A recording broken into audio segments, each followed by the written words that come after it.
Hello नमस्कार, स्वागत है आप सभी का हमारे चैनल पे। आप अगर बीपीएससी टीआरई 3 की तैयारी कर रहे हैं और उसमें फाइनली सिलेक्शन पाना चाहते हैं तो ये वीडियो आप ही के लिए है।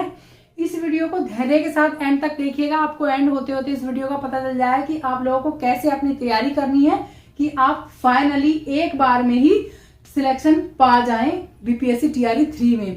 जैसे कि आप सभी को पता है कि एक बम्पर भर्ती फिर से आने वाली है। हर साल अगस्त में हुआ करेगा एग्जाम, और ये भी आने वाली अच्छी खासी सीटें आने वाली, क्योंकि अभी टीआरई 2 का जो है उसमें कह नहीं सकते कि जितनी सीटें बची हुई हैं उन सब पे ही सप्लीमेंट्री रिजल्ट आएगा या नहीं आएगा। जैसा कि टीआरई 1 में कम दिया था और 2 में उन सीटों को जोड़ दिया था, इसी तरह से टीआरई 3 में भी बहुत बड़ी भर्ती आने वाली है।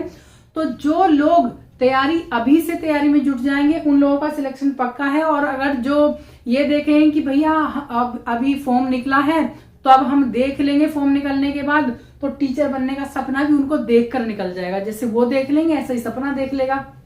तो तैयारी अभी से शुरू कर देनी है। तैयारी कैसे करनी है यही हम इसमें बताएंगे इस वीडियो में। एंड तक बने रहिएगा वीडियो में। चैनल पे पहली बार आए हैं तो चैनल को सब्सक्राइब कर लीजिएगा और वीडियो को लाइक कर दीजिएगा और अपने दोस्तों में शेयर भी कीजिएगा, जिससे कि उनको भी इस चीज का पता चल सके स्ट्रेटजी का कैसे उनको बनानी है। चलिए देखिए, बात करते हैं। हम कोई भी एग्जाम अगर निकालना चाहते हैं तो उसमें 3 चीजें महत्वपूर्ण होती हैं। पहला क्या है, क्या पढ़ें। पढ़ना तो है, बिना पढ़े तो कुछ होना नहीं है। क्या पढ़ें, कहाँ से पढ़ें और कैसे पढ़ें, यही 3 चीजें होती हैं और इससे अलग कुछ नहीं होता है। ठीक है, और तीनों ही चीजें अपने आप में बहुत महत्वपूर्ण है। तो सबसे पहली बात जो है, देखिए क्या पढ़ें क्या होता है आपके लिए। आपका जो एग्जाम हुआ है, देखिए सबसे पहले आपको सिलेबस इसका पता होना चाहिए। कोई भी एग्जाम में अगर सिलेबस आपने रट लिया है, सिलेबस को कंठस्थ कर लीजिए, या फिर जहां भी आपका स्टडी रूम है वहां पे आप चिपका लीजिए 2-3 पेपर लिख के, और या फिर घर में 2-3 जगह चिपका लीजिए। वो हटना नहीं चाहिए सिलेबस आपके आंखों के सामने से।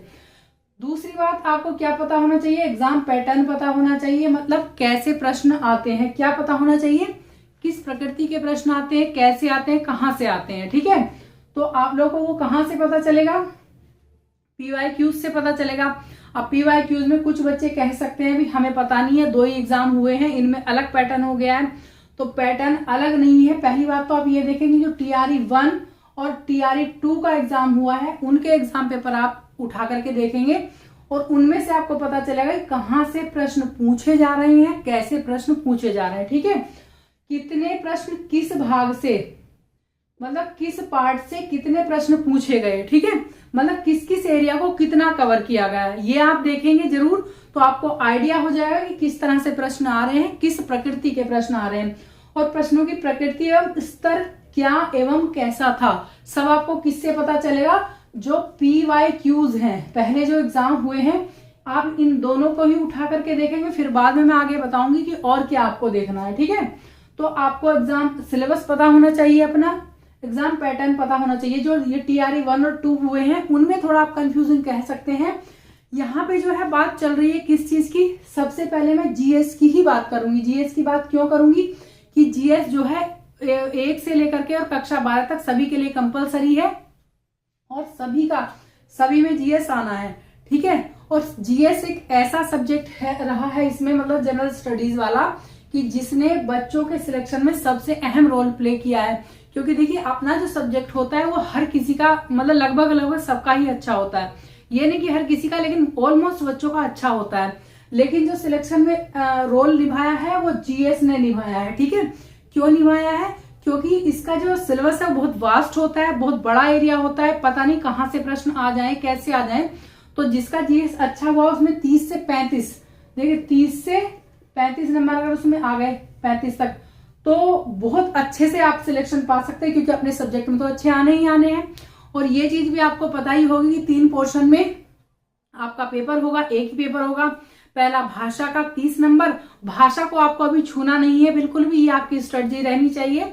जो क्वालिफाइंग पेपर है भाषा का, उसको आप जब आपका एग्जाम होगा केवल 8 दिन पहले आप उठा करके देखेंगे। क्या देखेंगे ये भी हम बता देंगे। ठीक है, अभी आपको भाषा का बर्डन नहीं लेना, उसका नाम भी नहीं लेना है कि भाषा जो क्वालिफाइंग है उसको देखेंगे, बिल्कुल भी नहीं। ना उसका बोझ लेंगे ना उसको पढ़ेंगे, बिल्कुल भी। ठीक है, जितना वो आता है 9 नंबर आपको लाने हैं क्वालिफाइंग में उसमें, और इस बार तो हटा भी दिया गया था, तो आपको 9 नंबर लाने हैं, वो आराम से आ जाएंगे। ठीक है, तो उसमें टाइम वेस्ट नहीं करना है, आपको जीएस पे फोकस करना है और अपने सब्जेक्ट पे।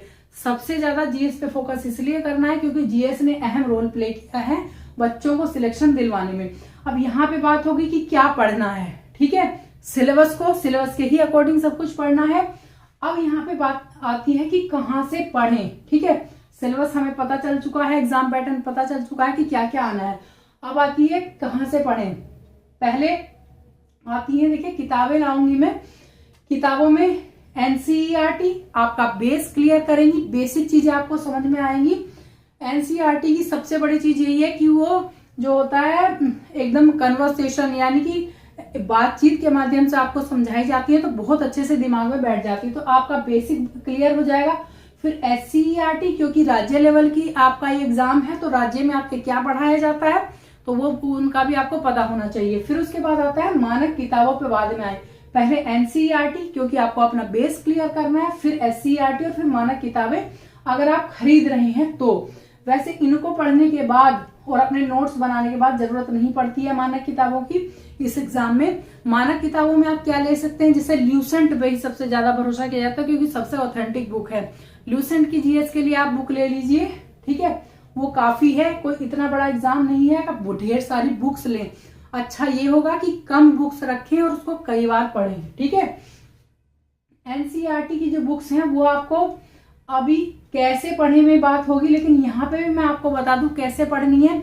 सब बताते हैं कि 5 से लेकर के 12 तक की, लेकिन मैं कहूंगी अगर आप 4th या 5 क्लास से शुरू करें तो आपको बहुत अच्छे से समझ में आ जाएंगी। भले ही आपका बिल्कुल बेस क्लियर नहीं है और आपको समझ में नहीं आती है बुक्स, जो स्टैंडर्ड बुक्स हैं उनसे आप स्टार्टिंग मत कीजिएगा क्योंकि स्टैंडर्ड बुक्स अगर आप पढ़ेंगे तो आपको बोझ लगने लगेगा। आप बेसिक से शुरू कीजिएगा, 4th और 5th क्लास से शुरू कीजिए। और 4th से भी नहीं कर रहे हैं तो 5th क्लास की आप एनसीईआरटी लीजिए हर सब्जेक्ट की, जो जो सब्जेक्ट आपके जीएस में है। आई होप जीएस का आपको सिलेबस पता होगा, नहीं पता होगा तो मैं अलग से वीडियो बना दूंगी। तो आप 5th क्लास से शुरू कीजिएगा एनसीईआरटी। उसमें क्या होता है कि कन्वर्सेशन के द्वारा समझाया जाता है तो बहुत अच्छे से आपको समझ में आ जाएगा। मैं अपने चैनल पे एनसीईआरटी मतलब जीएस का पूरा कवर कराऊंगी फ्री में। ये वीडियो मेरी ना ही तो कोई पेड प्रमोशन है और ना ही मैं कोई कोर्स बेच रही हूँ, तो मैं एनसीईआरटी की पूरी तैयारी आपको कराऊंगी जीएस की, और मेरा जो सब्जेक्ट है उसकी तैयारी कराऊंगी, है ना। मेरा सब्जेक्ट जो मेरे चैनल से जुड़े हैं उनको तो पता होगा।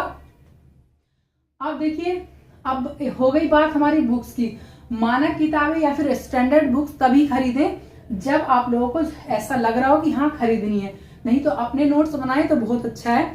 वैसे आप मानक किताबों में बस मैं देखिए ल्यूसेंट को बस प्रेफर करूंगी और कुछ नहीं जीएस के लिए, ठीक है। और कुछ किताबें मुझे नहीं लगता कि जरूरत है। अब आते हैं यूट्यूब पे, ठीक है।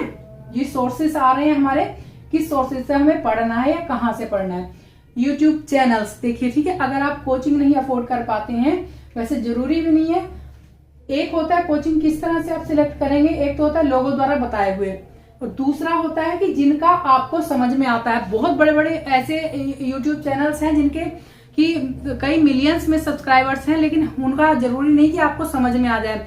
तो अंधी दौड़ में दौड़ने की जरूरत नहीं है। जिसका आप 1, 2 या 2-4 चैनल अभी सर्च करके देखिए, अभी थोड़ा सा टाइम आप लोगों के पास है, ज्यादा टाइम वेस्ट नहीं करना है। जिनका आपको समझ में आए, दूसरों के कहने से आप चैनल को फॉलो मत कीजिएगा। जिसका आपको अच्छे से समझ में आता है, कंसेप्ट क्लियर होता है, उसके चैनल से आप तैयारी कीजिएगा, ठीक है। ये नहीं कि उसने बता दिया कि उसके चैनल में बहुत मिलियंस में सब्सक्राइबर्स हैं। मैंने देखा है कुछ लोगों में बहुत भीड़ रहती है लेकिन फिर भी बच्चे वहां से सिलेक्ट नहीं होते हैं, ठीक है। आप देखिए, ये लोगों के द्वारा बताया हुआ, दूसरा हो गया जिसका आपको समझ में आए। जिसका आपको समझ में आए उसको सिलेक्ट कीजिएगा। फिर आता है कोचिंग, ठीक है। कोचिंग का क्या रोल है, अगर आप ये चाहते हैं कि आप सीरियल वाइज सीरियल तैयारी करें कि रोज कोचिंग जाए, नोट्स बनाए, तो वो बच्चे कोचिंग भी ले सकते हैं। ऑनलाइन कोचिंग लें या ऑफलाइन, ठीक है। लेकिन कोचिंग का चुनाव देख कर करें जहां पे आपको समझ में आता हो, किसी के कहने से नहीं करें। डेमो क्लासेस ले लें, फिर उसके बाद कोचिंग का सिलेक्शन करें, ठीक है। अब आती है कैसे पढ़ें। सबसे महत्वपूर्ण बात यही है कि कैसे आपको पढ़ना है। सिलेबस आपको समझ में आ गया, ठीक है, पूरा देख लिया। फिर उसके बाद आप एग्जाम पैटर्न समझ गए, फिर आप कंसेप्ट क्लियर करना शुरू करेंगे, कहां से एनसीईआरटी पढ़ेंगे अपनी, ठीक है।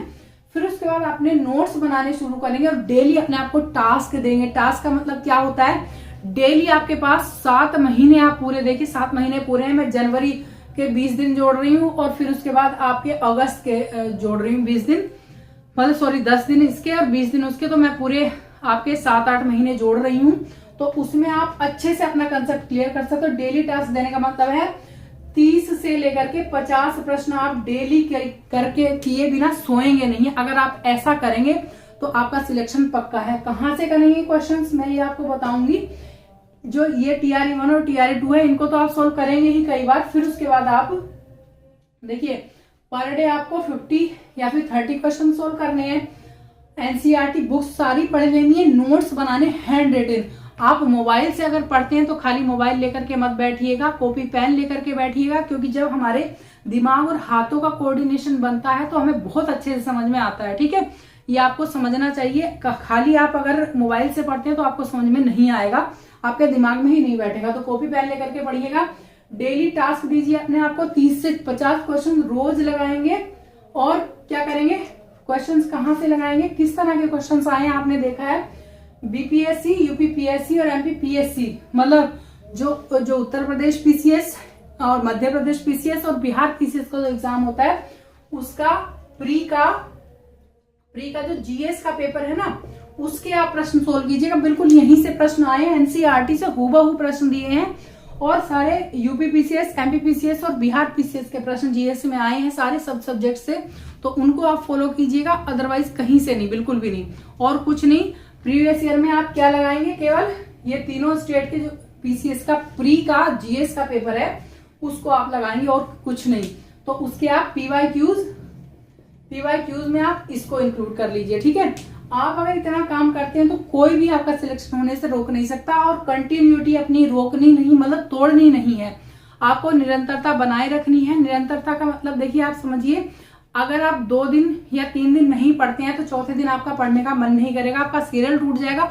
फिर उसको आपको चक्र बनाने में फिर से मेहनत करनी पड़ेगी और आप फिर दूसरी जो पीछे छूटी हुई चीजें दोबारा से रिकॉल बहुत मुश्किल से कर पाएंगे। तो अपनी निरंतरता मत तोड़िए। 7-8 महीने आप लग के तैयारी कर लीजिए तो आराम से फिर पूरी जिंदगी रहिएगा, सिलेक्शन आपका पक्का है। ठीक है, मैं अपने चैनल पे GS की NCERT कैसे पढ़ते हैं, क्या पढ़ना है आपको और क्या नहीं पढ़ना है, ये चीज मैं आप लोगों को सिखाऊंगी। अपने चैनल में पूरी NCERT पढ़ाऊंगी। आप लोग कमेंट करके मुझे बताइएगा कि NCERT आपको किस सब्जेक्ट की पहले पढ़नी है। और मेरा सब्जेक्ट दूसरा इंग्लिश, तो मैं इंग्लिश की तैयारी कराऊंगी, TGT PGT और 6 to 8 सभी की तैयारी में इंग्लिश की भी कराऊंगी और GS की भी। तो इस तरह से अगर आप तैयारी करेंगे, TRE 1 और TRE 2 के एग्जाम पेपर जरूर देख लें, अपने सब्जेक्ट के भी और GS के भी। और सभी, मैं तो ये कहूंगी कि लेकर के 1 से और 12 तक सभी GS के पेपर आप देखिएगा, क्योंकि कहीं अलग से नहीं आया, सभी में सेम पैटर्न सा रहा है। बस ये जो TRE 1 में था उसको लेवल थोड़ा हार्ड जरूर बताया, लेकिन हार्ड उस टाइम पे नहीं था, उस टाइम पे बच्चों को लगा था। लेकिन लेवल जैसा 2 में आया है वैसा ही 1 का मुझे लगा, ज्यादा कुछ टफ नहीं था। तो आप लोग इन प्रश्नों को जरूर हल करेंगे और फिर उसके बाद NCERT कैसे पढ़नी है ये मैं अपने चैनल पे आपको बता दूंगी, आपको क्या पढ़ना है क्या नहीं पढ़ना है। ठीक है, आई होप आप लोगों को अच्छे से समझ में आ गया होगा। और आप लोगों का सब्जेक्ट क्या क्या है कमेंट में जरूर बताइएगा। आप लोग, मतलब आपका सब्जेक्ट कंसर्न है वो क्या क्या है, और NCERT अगर पढ़ना चाहते हैं तब भी आप कमेंट करके बताइएगा। वीडियो देखने के लिए थैंक यू सो मच।